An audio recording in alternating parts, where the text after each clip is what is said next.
Easter Sunday. I've got a quite remarkable guest today and a real Kent face in Falkirk district. Firstly, as an MP in Westminster for the old West Stirlingshire seat, which became Falkirk West, and then the independent MSP in Holyrood from 1999 to 2007, Denis Canavan. Welcome, Denis, and thank you so much for joining me today. Thank you, and a happy Easter to you and all our listeners and viewers. Yeah, I mean, and for the people who are listening today, thank you so much for giving up your time today. Well, Denis, I wanted to open and just explore a bit about your early years. I'm interested in what frames and shapes people, especially politically. Now, I understand you grew up in Cowdenbeath, and like many areas in Falkirk East, although less so now, obviously, it was a mining community. Did that shape the sort of political themes you progressed throughout your career? Very much so, yes. I was born during the Second World War, and at that time, Cowdenbeath was a very thriving mining community. In fact, within a few miles radius of the council house where I was born, there must have been about a dozen, maybe as many as 15 working collieries at that time.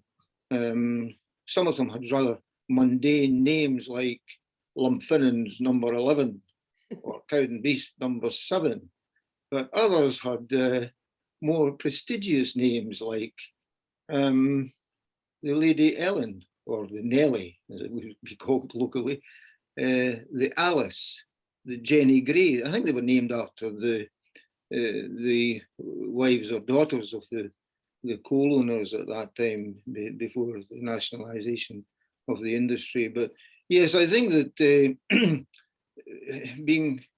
having been born and brought up in a mining community like that, I think it forged my political philosophy, my beliefs, and what I wanted to achieve in life.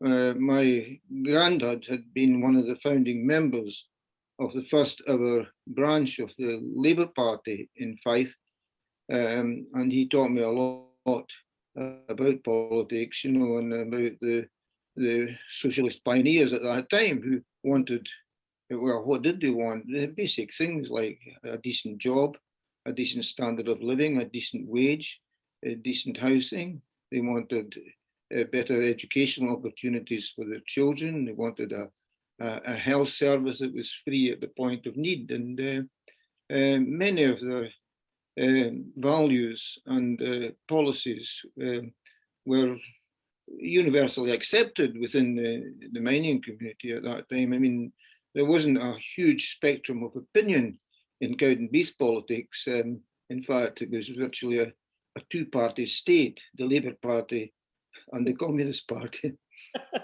and the National Union of Mine Workers too, of course. Yeah.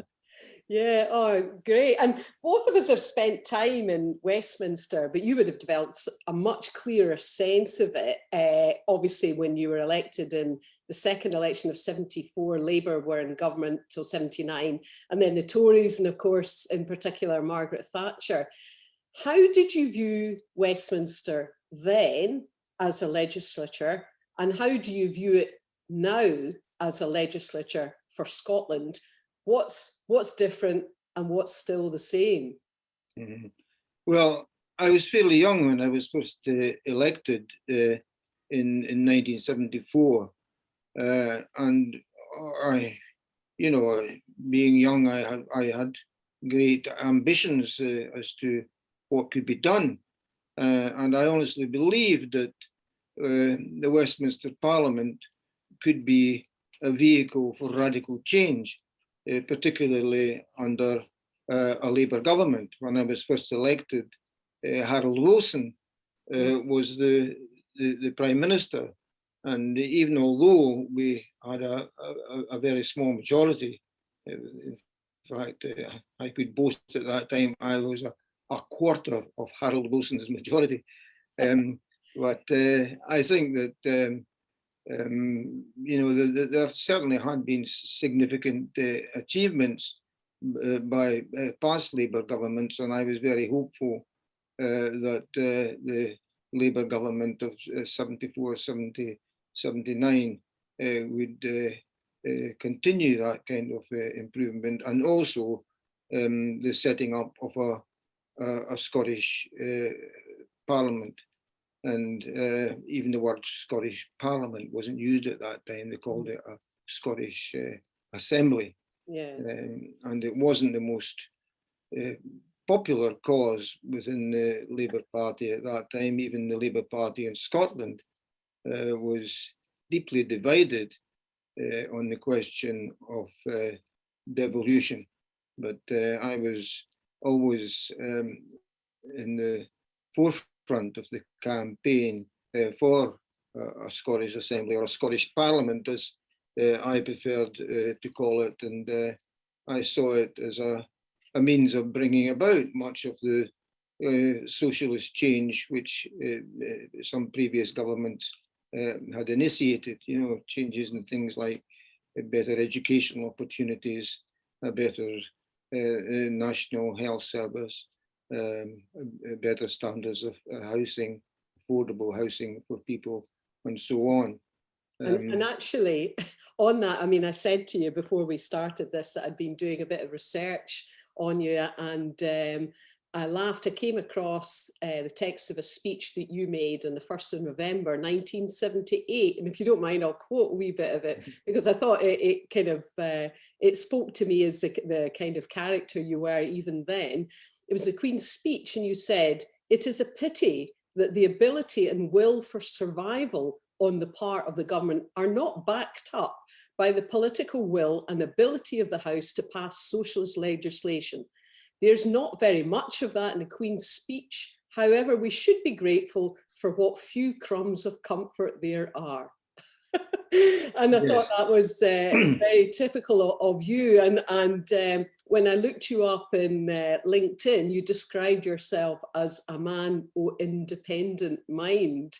So I think what I concluded, and you can tell me if you're right, was that even from your earliest years, you were pushing back perhaps against some of the groupthink that appeared to be the case both within the Labour group in Westminster and in the kind of wider political population.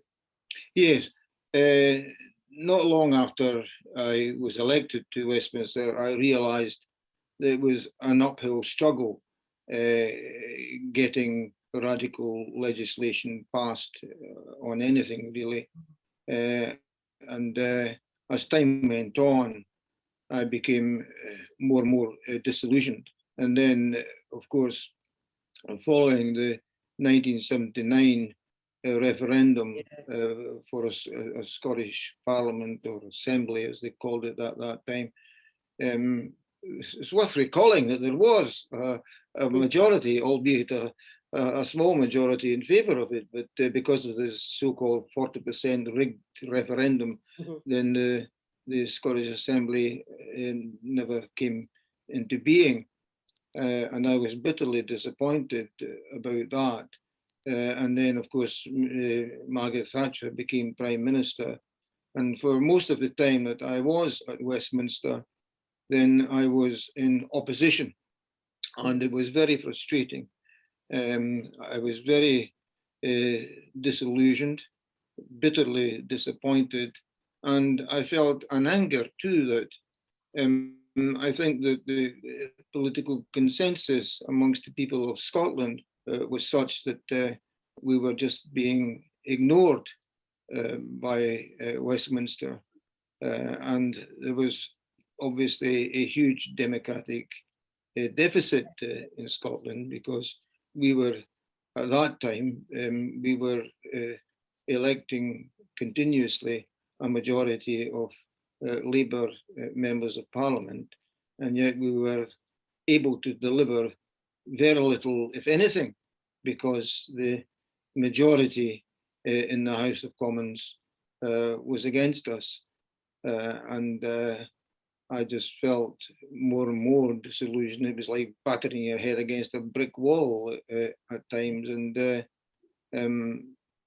I think by that time I was becoming not just more disillusioned with Westminster, but looking for a more democratic, a more accountable form of governance, particularly for the people of Scotland. Mm. And of course, I mean, that's exactly the situation we have today, that no matter if every single MP, Scottish MP, voted for something, they will always be outvoted by sheer volume of numbers, which seems just a ridiculous position to be in. And you must have been quite unpopular with the Labour group as you supported the Constitutional Convention, devolution and so on, past the 1979 referendum, obviously. But the fact that you spoke out, I think, says something about your characteristics as a politician. Have you always kind of deliberately set out to be different, or was that just a gradual realization about how you felt and you were honest and brave enough to speak about that? What was it that made you different, in other words? I was never the type of politician who always slavishly followed the party line. Mm. And I wasn't alone at that time. In Parliament, there were quite a few members of Parliament on both sides of the House, I may say, who were people of independent mind. Whereas I think nowadays, I think there's more control freakery on the part of most, if not all, the major parties, that they want to control things in such a way that they will decide how everything is voted upon in Parliament, so that almost every vote is on a three-line whip. Whereas I think looking back in the 70s, I think that there was more freedom of expression, freedom of thought, and freedom to vote in the way that you thought was in the best interests of your constituents, rather than what was necessarily in the best interests of the party. Yeah, and that's no bad thing. So I suppose then I'll ask a question. If I am to be successful in Falkirk East, what is one piece of advice you would give me, and why, based on your experience? Be your own woman, and think about how you're going to vote. Think about the people that you represent. Consider yourself to be first and foremost a representative of the people, and take into account what the people in your constituency think. Of course, there are other aspects that come into play. I mean, there's the broader national interest, which you must consider. And also, if you're, I think, if you are elected as a party representative, as you hope to be, then I think that people would expect you to vote for the manifesto commitments of that party. But there's a whole range of things that crop up in parliaments which are never mentioned in manifestos. And I think that there always should be democratic discussion within parties about how they should vote on these issues. And on certain issues too, I think that people should be allowed to make up their own minds and vote according to their conscience. Yes, and I've been getting quite a lot of emails. I mean, all the candidates are getting sent emails by various lobbying groups, one of which is assisted dying. People anticipate that will come up again, potentially, in this Parliament, and I've been asked quite extensively about it. That's probably the single biggest issue that I've already received a multitude of emails about. And it's been twice through the Scottish Parliament, that has both times been a matter of conscience rather than party whip, which is as it should be, in my view. But it's very interesting to focus on what you think and why, and I like working these things through myself. But anyway, back to you. So tell me more about some of your achievements. Let's look at the Scottish Parliament. What would you single out that you were most proud of when you were in the Scottish Parliament? Well, I was very proud, first of all, of being elected to the first ever Scottish Parliament. Especially as an independent, which, Yes, by that time I had been expelled by the Labour Party. As soon as I put my nomination paper forward as an independent candidate, then I was expelled by the Labour Party. And many of my former colleagues said, that will be the end of him then, he'll be in the political graveyard. But in fact, even I was surprised. I thought I would win, to be honest. I thought I would win, but I never thought I would win with the biggest majority in Scotland. And I felt quite vindicated because I had campaigned for the setting up of the Scottish Parliament for many, many years at a time when it was not the most popular cause within the Labour Party, and it was not the most popular cause within some of the other parties in Scotland at that time too. So obviously I felt a huge sense of vindication on my election to the Parliament. And as I previously said, I had been so disillusioned with Westminster that I just felt that Westminster was increasingly out of touch with the people of Scotland. And almost immediately I sensed that in the new Scottish Parliament, there was a feeling that it was responding more positively to the needs and the aspirations of the people of Scotland on things like tuition fees, for example. The Blair government had introduced tuition fees, and it was the Scottish Parliament which abolished tuition fees. And there were some other early successes as well.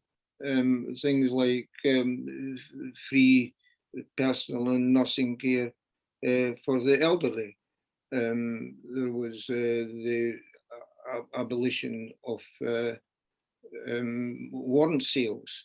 And later on in the Parliament, of course, there was the introduction of free prescriptions, which had been introduced by Nye Bevan, the Labour's health minister, a way back just after the Second World War.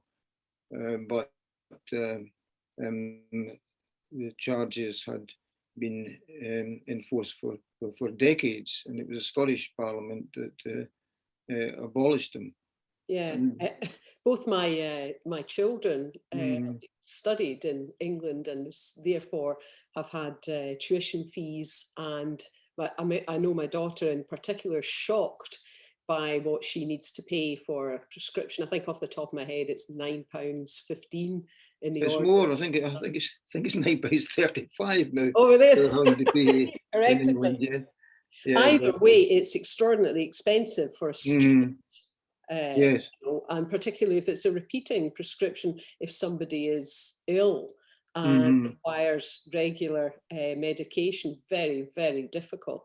So things that you kind of progressed yourself within the Scottish Parliament. I mean, I know you promoted making St Andrew's Day, for example, a national holiday. The issue of land, which you first started raising in Westminster.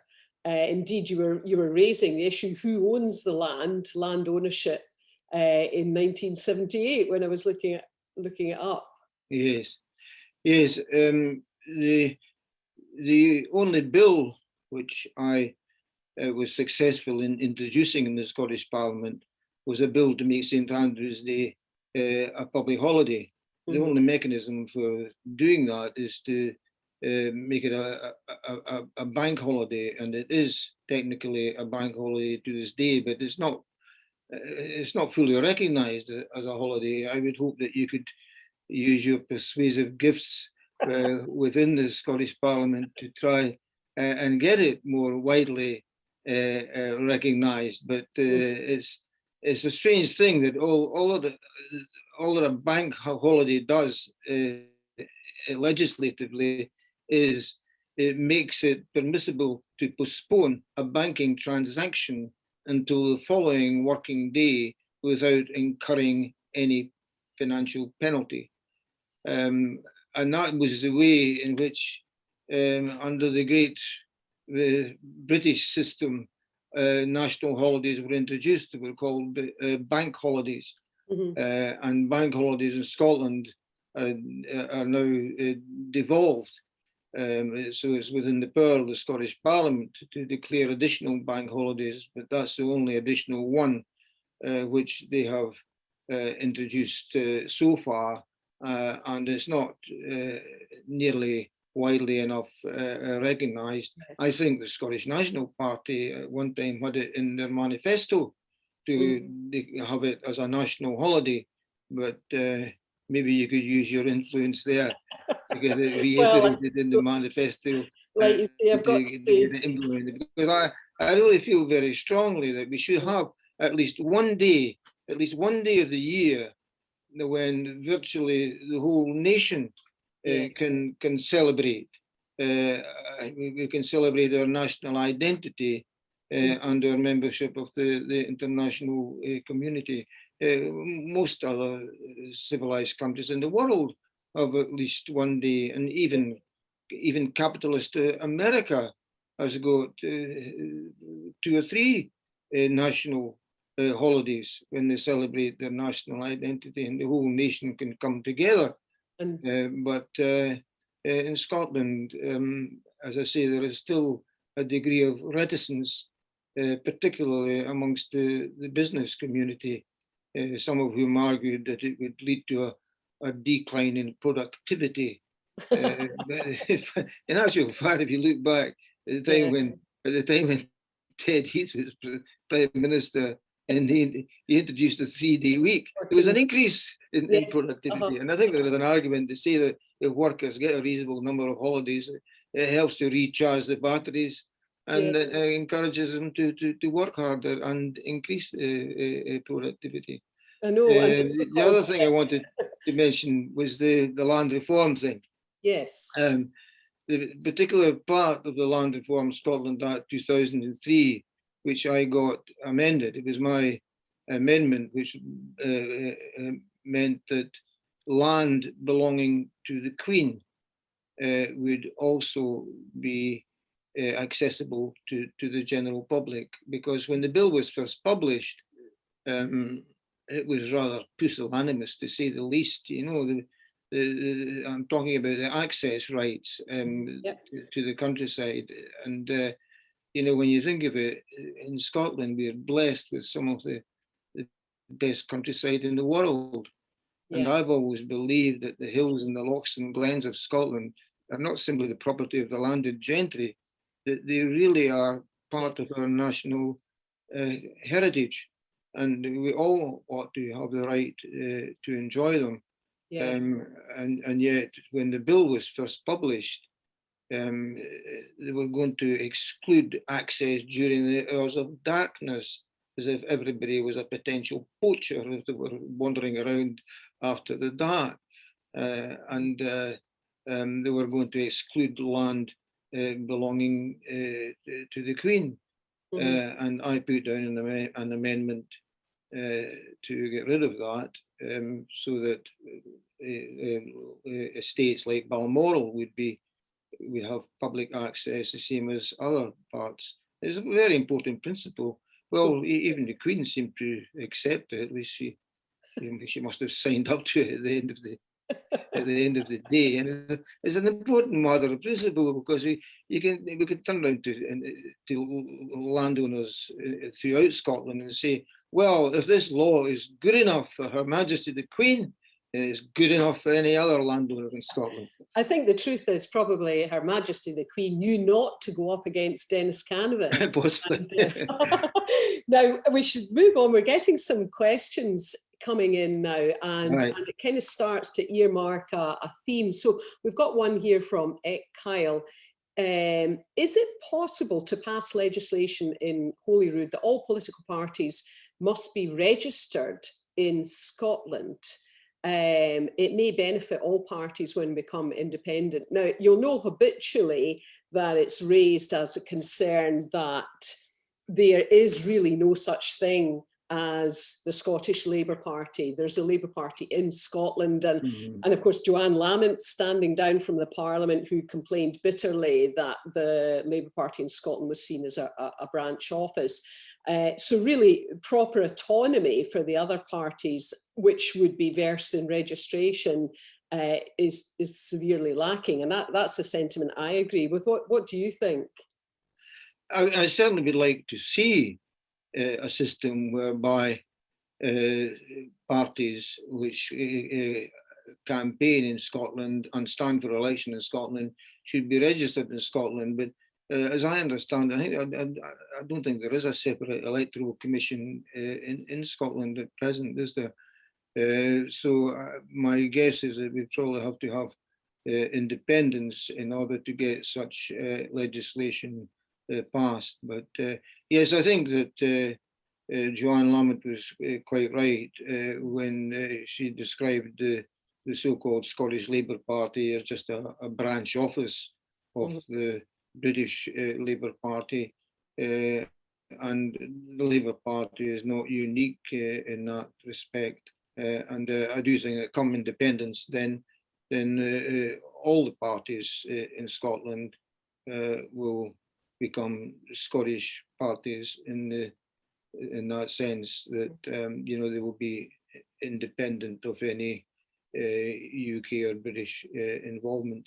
Yeah, and of course we can't have a show today without talking about independence. You were the chair of the Yes Scotland Advisory Board, along with 8 or so people, all of whom I know, obviously, and that's where we first met, when myself and my husband gave you a lift home, speaking somewhere, I have no idea where it was. Inverness. Was it Inverness?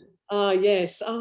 And so what's your reflections looking back now on the 2014 independence referendum, and what do you see going forward? Do you believe that there will be another independence referendum relatively soon? What's your thoughts? Well, as I said at that time, I mean, I was a convert to in the cause of independence, and my conversion was not due to any emotional experience. It was mainly due to my parliamentary experience. The 26 years at Westminster, 8 years in the Scottish Parliament, and then, well, I've been retired 14 years now, and during that time, well, retirement gives you time to think, time to reflect, and I came to realise that Westminster was completely out of touch, increasingly out of touch with the people of Scotland, whereas the Scottish Parliament was responding more positively to the needs and aspirations of the people of Scotland. Now, when I was asked to chair the Yes Scotland campaign, that must have been in 2012. At the start of the campaign, it was approximately a 2-year-long campaign, and the posters seemed to indicate at that time that there was only about, some of them gave the support for independence at under 30%. Well, by polling day, that had increased to 45%. Not enough. I was bitterly disappointed that we didn't get enough to win. but nevertheless, to go from just under 30% up to 45% was a significant achievement, and something I knew that we could build on. And we have built on it since then. I think that a lot of people have been campaigning very actively in the country and in Parliament since then. And the indications now are that there is a majority in favour of independence. So I'm optimistic. I'm very hopeful, and I'm looking forward to the next referendum campaign on independence. And as are we all. I mean, I suppose in that respect, I mean, I've not stopped campaigning either, and I feel as though it was a door that was open to me. I mean, I've always been in favour of independence because I've never understood why you would choose to, this is the way I saw it, abrogate responsibility to a parliament that so clearly, to me, even as a youngster, just didn't care and was prepared to ride roughshod.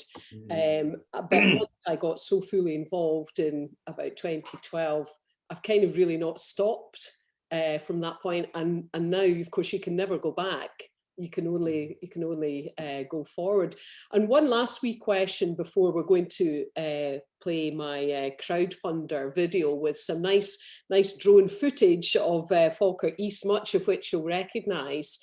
The role of the Labour Party in Scotland then, I still feel that Anas Sarwar has a considerable difficulty in differentiating himself, given the number of people I personally know who regard themselves as Labour at heart, but are Yes supporters.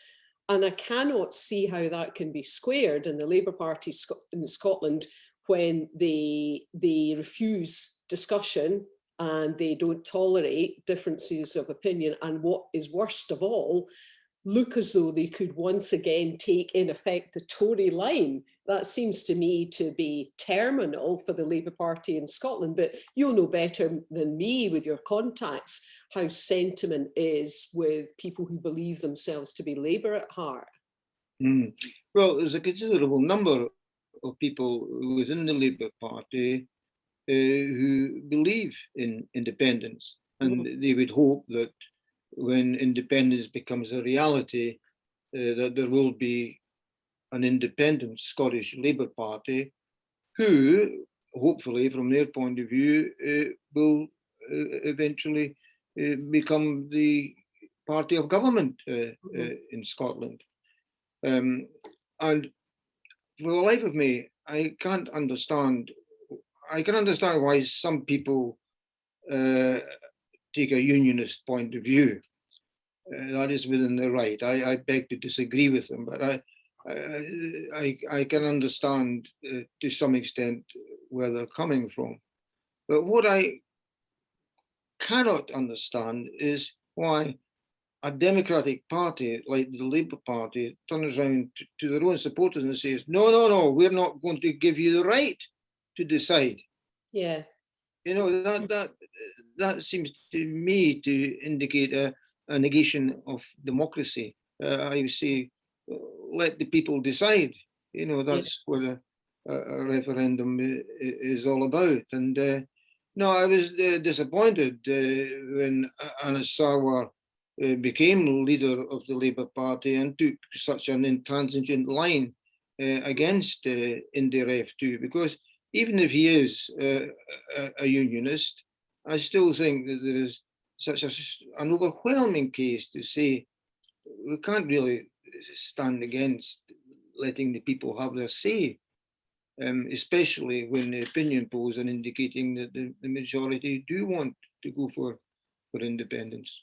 Yeah, I know. And of course, Monica Lennon took a different tack and was ultimately defeated. Well, what we're going to do is we're going to just have a short break for a minute and watch my crowdfunder video, but I do hope you'll enjoy the drone footage, and then we'll carry on the chat because I noticed we've got another couple of questions in. So when the video's playing, we don't need to do anything, we can just sit back and watch it. This election is the most important in my lifetime. Scotland stands on the cusp of change. Without change and without the powers to make the changes we want to see, Scotland will be held back. We've been forcibly removed from the EU against our wishes. The cruel injustices of Westminster have been laid bare during the COVID pandemic. The Tories knowingly and deliberately work against the interests of Scotland, and the Scottish branch office of the Labour Party stands idly by. So this election is about choices, Scotland's choices. We need to choose the people we send to Holyrood, and they need to choose what to do when they get there. We need people who can deliver on Scotland's choices. We need people who can stand up and be counted. And we need people who will focus relentlessly on the North Star of self-determination. I need your help. I need your help to reach as many people as possible in Falkirk East and encourage them to vote SNP. Please support my crowdfunder. This election is different and it's more expensive. We need to use targeted social media and we need to deliver our leaflets via the Royal Mail. Please help. No amount is too small. Let's make Scotland's future about Scotland's choices. Let's make part of that choice Michelle Thompson representing the SNP in Falkirk East. Thank you.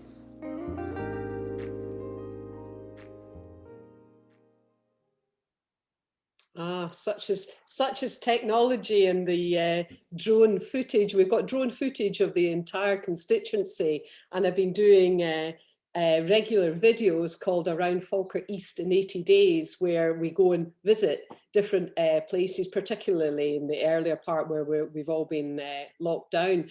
Now, we've got a question here from Jenny Mackay. Oh, there you go. It says, Dennis is a wonderful man. Will you be involved in the next referendum?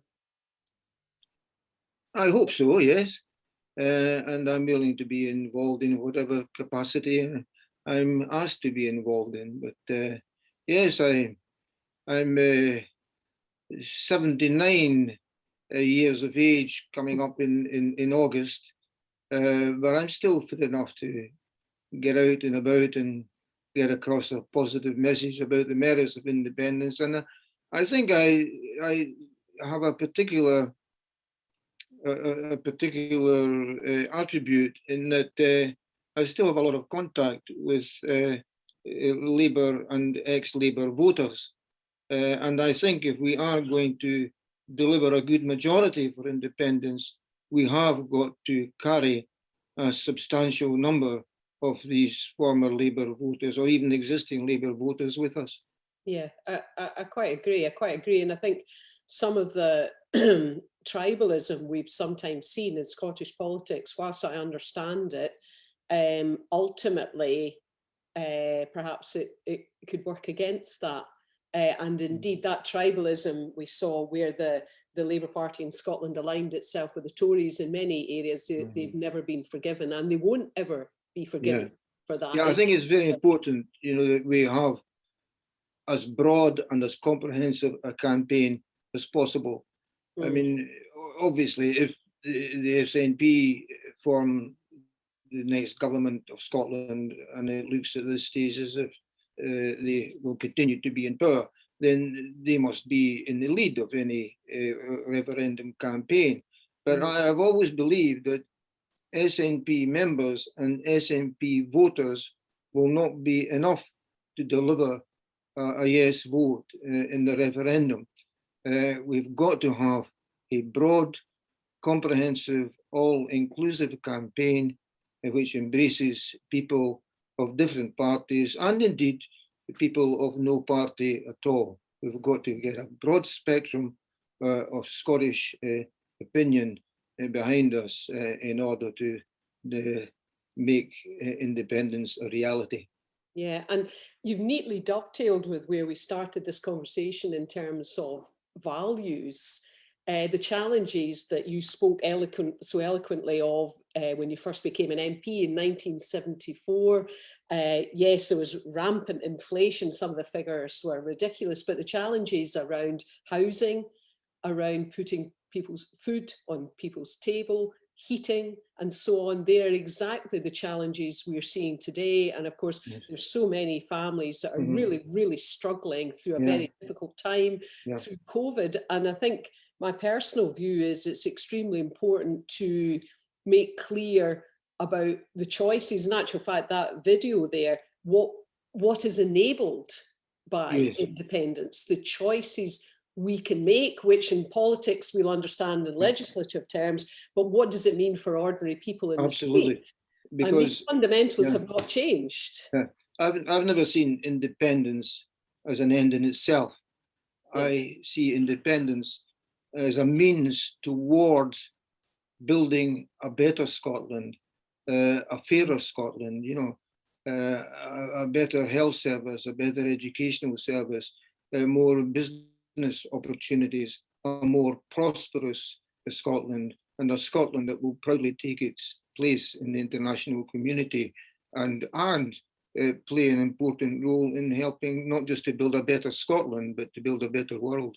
Yeah, absolutely. So it's, I mean, I think the phrase used to be powers for a purpose, and articulating what that purpose is. And I remember when I may well have said it in Inverness that my father came from Glasgow, and they lived in rented rooms as a boy. He never had a permanent home of any sort until he was 11. They just rented rooms, and of course they were habitually moved on somewhere else. And his father went off into the Second World War, and when he came back, his mother made a wish, and my father recounts this story that she put a coin in, and her greatest wish was for a house that they could call a home after the Second World War, and they subsequently got a council house in Knightswood in Glasgow. And because they had that house and there was some employment to be had, my dad managed to get a job, and having a job that wasn't a 0 hours contract, a proper regular job where he could plan and so on. Him and my mother eventually managed to buy a house, whereupon of course I was born. And it's always at the forefront of my mind that these simple things, a house bringing solidity and security, and a job bringing the same, enabled me, to be born and live the life I have. And it's such a short journey, and we're still so far away from having that for many, many, many people. And it seems in some respects worse at the moment because of the economic impact of COVID, which of course is still playing through. So if anything, an even more compelling argument for me about why we need to create our own future, which is what independence represents to me. So back to the policies then. So if we're agreeing that independence is an enabler for the sort of ambitious policy agenda that perhaps devolution puts limitations on, if you were about to be elected to the Scottish Parliament, what legislation would you like to see implemented from May 2021 onwards? Now, you might not have thought about this, so I'm kind of dropping you in it here, but... Well, I think that one of the biggest challenges is the elimination of child poverty. I remember when the Scottish Parliament was set up, and Donald Dewar at that time was the First Minister, and the Labour Lib Dem coalition set a target of eliminating child poverty within a decade or so. And that has never been achieved. And I would like to see the Scottish Parliament, even with the limited powers that it has at present, to try more radical steps to eliminate child poverty. I understand that they're going to double the child payment. Yes, the SNP policy is to have an additional child payment, and I would welcome that. Yes, I think that would be one of my biggest challenges. I think in education too, much more needs to be done to narrow the attainment gap. And I know that Nicola Sturgeon and John Swinney have said that they plan to do that, but I think that much more work needs to be done to ensure that children from deprived areas are getting a better educational opportunity, because in the COVID crisis, things have got worse instead of better. So there are big challenges ahead, and obviously I think that if we had the full powers of independence with all the economic levers that would entail, then we'd be far better equipped to deal with problems like child poverty. Yeah, and we've not even begun to see the sort of austerity measures, which I'm sure will be introduced by the Tories, probably in a fairly stealthy way. And I've talked to people in other programmes about the so-called internal market bill that will seek to levy spend on Scotland's behalf in Scotland without any democratic accountability, and that's a huge concern, thereby bypassing the Scottish Parliament. Now, I've got another question. You've spoken fairly frequently about sectarianism. To what extent do you regard this as still a problem in Scotland today? I think it is still a problem. It has been described as Scotland's secret shame. And I was born and brought up in the Catholic Church, and I still am a practicing Catholic. I would hesitate to call myself devout, but I think it's very important that whatever people's religion is, you ought to have respect for other people's beliefs. Now, as it was previously stated, I was born and brought up in a mining community in the east of Scotland. And although there was some sectarianism in that part of Scotland, I don't think it was nearly as bad as what it was in the west of Scotland. And I think it was possibly because when people are working in an industry, a very dangerous industry like mining, then you've got people of different faiths forming the workforce. They may go to different places of worship on a Sunday or another day of the week. They may not go to any place of worship at all. But if you're in a narrow, confined space, and the roof is about to fall in on you, then the last thing you're thinking about is whether the guy next to you is a Proddy or a Tim. I mean, you're all in it together. There's that sort of solidarity, that brotherhood, that ecumenism hewn out of the coal face almost. So I think that solidarity within mining communities was something which helped to combat sectarianism to some extent.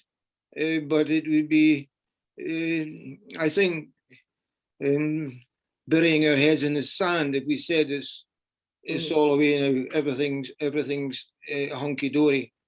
And I think a lot more could be done in schools, and particularly in the family, where parents ought to encourage their children not just to love their own religion if they have a religion, but to respect other people's beliefs. Well, as I say, we're all Jock Thompson's bairns. I mentioned you were... What unites us is far more important than what divides us. Completely. And I before we started this programme, I was laughing about your story in your book about Gilhooly the bully belting children in primary school, and I recall being belted when I was about 10 for asking the teacher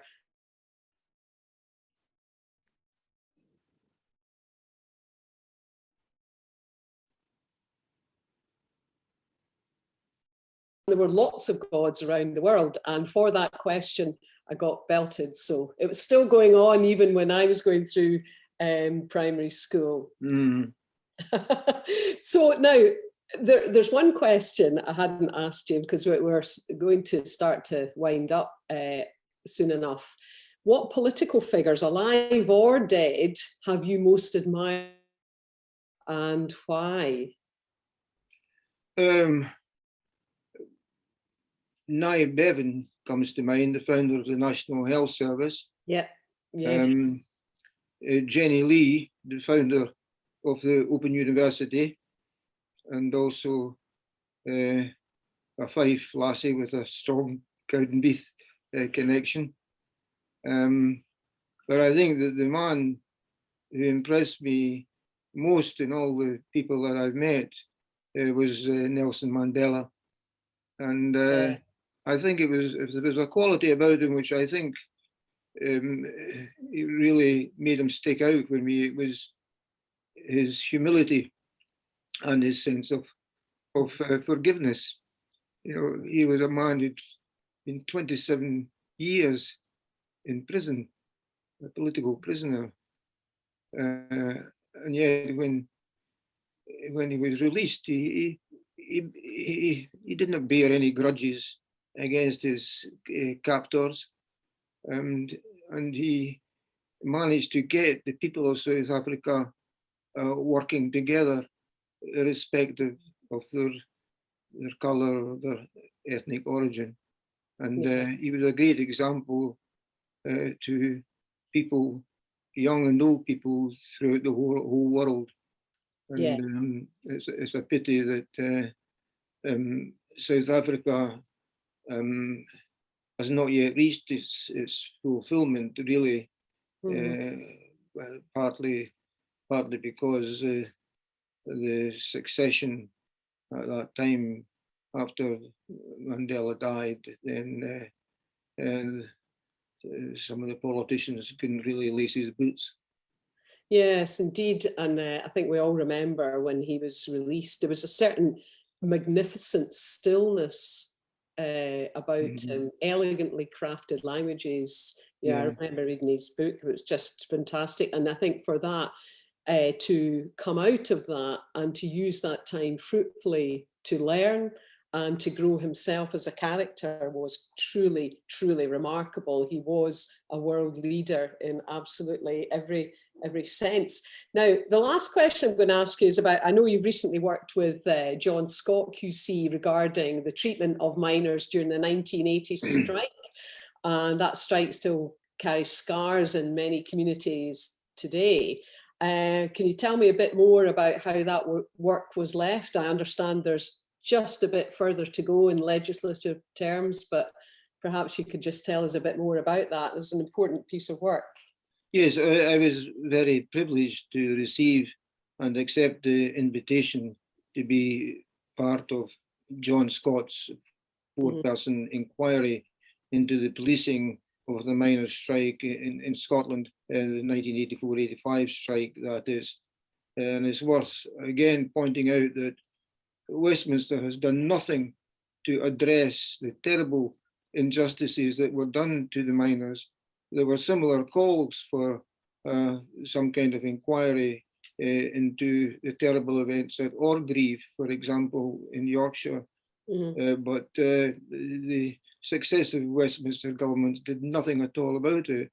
And all credit to Michael Matheson, who was the Justice Minister at the time, for setting up the inquiry or the review. And we deliberately went out of our way to hear evidence throughout the mining communities of Scotland, rather than expecting them to come to us, to Edinburgh or whatever. We went out to every former mining area in Scotland to hear evidence. And some of the evidence was, well, very disturbing indeed. Some people were almost literally in tears, telling us their stories about what had happened. And, you know, people who had never committed a crime in their lives were being arrested and bundled into a police van and taken away to a police station and found guilty of offences, sometimes policemen giving evidence against them, and they doubted whether the police had even witnessed some of the alleged offences. So anyway, to cut a long story short, after hearing all that evidence, and we heard evidence from the police too, because it's important that we heard both sides of the story, we came out with a recommendation for a pardon for most of the miners who were convicted of offences. Now, the criteria for the pardon have yet to be absolutely decided.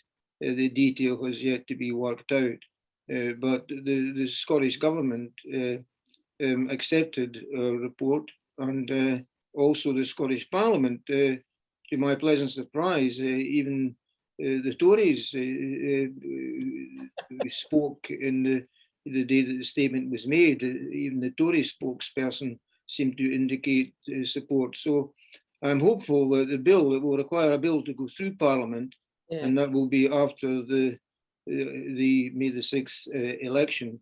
So I'm hopeful that the bill will be passed quickly and unanimously by the Scottish Parliament, and it will help to bring about some justice for the miners, who, many of whom sadly are no longer with us, but some of them are, and even for the families of deceased people, I hope it will bring some comfort and sense of justice. To families, well, I'll reassure you that if I am successfully elected, I will be progressing that, because I think communities are absolutely everything. And you're right that the communities carry the scars, even if the miners themselves are no longer here, and in their families. And I think it's a mark of that magnanimity in the Scottish Parliament about we care about our people, we care about where they've come from, their stories and their journeys. And that's an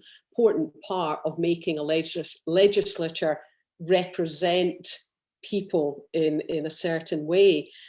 Well, I'll tell everybody about the next guest we've got coming on. We're moving on now to twice weekly for these events, starting with no less than Michael Matheson this Thursday from 7:30, and that will be advertised in the normal way. And then next Sunday, we have a very interesting character, Liz Saville-Roberts, who is an MP in Westminster with Plaid Cymru.